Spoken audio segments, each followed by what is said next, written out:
તો ભાવનગરના વિકાસની વાત કરતા સાંસદ ભારતીબેન શિયાળે જણાવ્યું હતું કે 2014માં જ્યારે પહેલીવાર સાંસદ તરીકે આવ્યા ત્યારે જોયું કે અગાઉની સરકારે એક પણ રાષ્ટ્રીય ધોરીમાર્ગ બનાવ્યો ન હતો, પરંતુ વડાપ્રધાન નરેન્દ્ર મોદીના શાસનમાં ભાવનગરનો ઘણો જ વિકાસ થયો છે। बीजेपी एमपी भारतीबेन शियाल जी हमारे साथ मौजूद हैं, इनसे बात करते हैं। मैम, स्वागत है आपका गुजरात फर्स्ट टीवी में। जब आप पहली बार एमपी बनी तो चुनौतियां कितनी थी आपके सामने? जब भावनगर को देखा आपने बहुत करीब से, लोगों से मिला करती थी, तो चुनौतियां आपको कितनी बड़ी लगी थी जो अब आपने उपलब्धि हासिल कर ली है?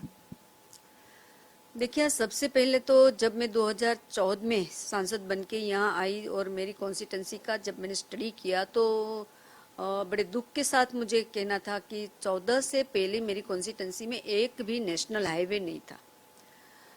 अब जाके हमारी भावनगर की कॉन्स्टिट्यूंसी में इतने 8-9 साल में 6 से 7 नेशनल हाईवे बन गए हैं। हमारा भावनगर सोमनाथ तो अब कंप्लीट हो गया है, भावनगर अहमदाबाद, भावनगर राजकोट, ऐसे बहुत सारे नेशनल हाईवे बन चुके हैं।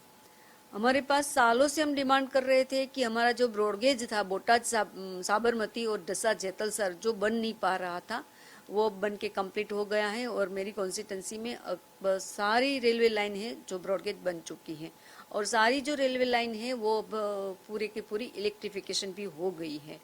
हमारे पास एजुकेशन इंस्टीट्यूट सारे हैं, मेडिकल कॉलेज है, इंजीनियरिंग कॉलेज है, वो सब हमारे पास हैं। हमारी जो केंद्रीय विद्यालय जो बंद होने जा रही थी, बिल्कुल बंद ही हो गई थी, मान लो, वो अब चालू होके वहाँ 12th तक बिल्कुल फ्री में बच्चों को पढ़ाया जाता है। हमारे पास आयुर्वेद कॉलेज भी है, मेडिकल कॉलेज भी है, वो सारी एजुकेशन की भी सुविधा है। हमारे पास रोजगार के भी बहुत सारे अवसर उपलब्ध हुए हैं। भावनगर से बिल्कुल नज़दीक में जो पीएम साहब का ड्रीम प्रोजेक्ट है धोलेरा सर, मतलब कि स्पेशल इन्वेस्टमेंट जोन वहाँ बन रहा है जो भावनगर से बिल्कुल ही नज़दीक है, तो दुनिया भर की इंडस्ट्री धोलेरा सर में आ रही है, तो वो उनका सीधा फायदा भावनगर को होने वाला है। मैंने अभी अभी बताया कि जो सीएनजी पोर्ट, दुनिया का सबसे पहला सीएनजी पोर्ट भावनगर में बनने जा रहा है। दुनिया का सबसे बड़ा शिप ब्रेकिंग यार्ड भी भावनगर के पास है, उनमें भी बहुत सारा डेवलपमेंट अभी हो रहा है और बहुत सारी इंडस्ट्रीज और भी भावनगर में छोटी मोटी इंडस्ट्रीज अभी आने वाली है, जिससे भावनगर के लोगों को, युवाओं को रोजगार मिलने वाला है। आपको क्या लगता है कि जहां पर आज ये जिला पहुंचा है, जितना डेवलप हुआ है, तो क्या इसको और पहले नहीं होना चाहिए था? ये तो हम कह रहे हैं कि 2014 से पहले इतने साल विपक्ष की सरकार रही जो अभी विपक्ष में बैठे हैं, तो मेरी तो समझ में ये नहीं आ रहा था कि 2014 से पहले, मैंने अभी बताया कि एक भी नेशनल हाईवे भावनगर के पास नहीं था, बोटाद के पास नहीं था। ये ब्रॉडगेज की डिमांड हम कब से कर रहे थे, वो भी कंप्लीट नहीं हुई थी।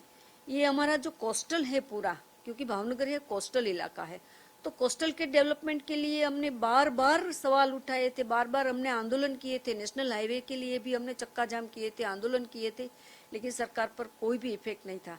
मैं तो कहती हूँ कि अगर पहले से ये सारी चीजें हो जाती है, कनेक्टिविटी पर फोकस किया होता, या तो पोर्ट पे फोकस किया होता, या तो इंडस्ट्री पे फोकस किया होता, एजुकेशन पे फोकस किया होता, तो आज भावनगर कहाँ से कहाँ तक पहुँच गया होता। बहुत ही लेट हुआ है, डिले हुआ है, लेकिन अब जो हो रहा है 8-9 साल से वो काबिले दाद है। अब जो डेवलपमेंट, हमारी जो यात्रा शुरू हुई है, डेवलपमेंट की, विकास की यात्रा, वो बड़ी तेजी से भाग रही है। अगर ये पहले होता तो मुझे अफसोस है कहते हुए कि अगर ये पहले होता तो भावनगर बहुत आगे निकल चुका होता, जो हम सफर कर रहे हैं अभी। एक आखिरी सवाल करूंगा, लोकसभा चुनाव भी नजदीक है, तो क्या लगता है इस बार क्या होने वाला है? वो तो निश्चित है, पूरे देश में लोकसभा के चुनाव है। भारतीय जनता पार्टी फिर से एक बार, पिछले से भी और ज्यादा, पूरे देश में भारतीय जनता पार्टी की सरकार बनेगी। माननीय नरेंद्र भाई मोदी फिर से एक बार देश के प्रधानमंत्री बनेंगे और पूरे देश, गुजरात के साथ साथ पूरे देश में जो डेवलपमेंट की गति है वो और ज्यादा दोगुनी होके सामने आएंगे। वो निश्चित है कि भारतीय जनता पार्टी की सरकार फिर से बनने वाली है। शुक्रिया मैम बात करने के लिए।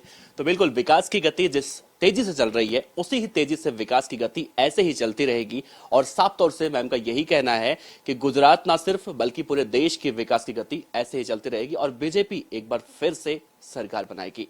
कैमरामैन गौरव के साथ देवनाथ पांडे, गुजरात फर्स्ट।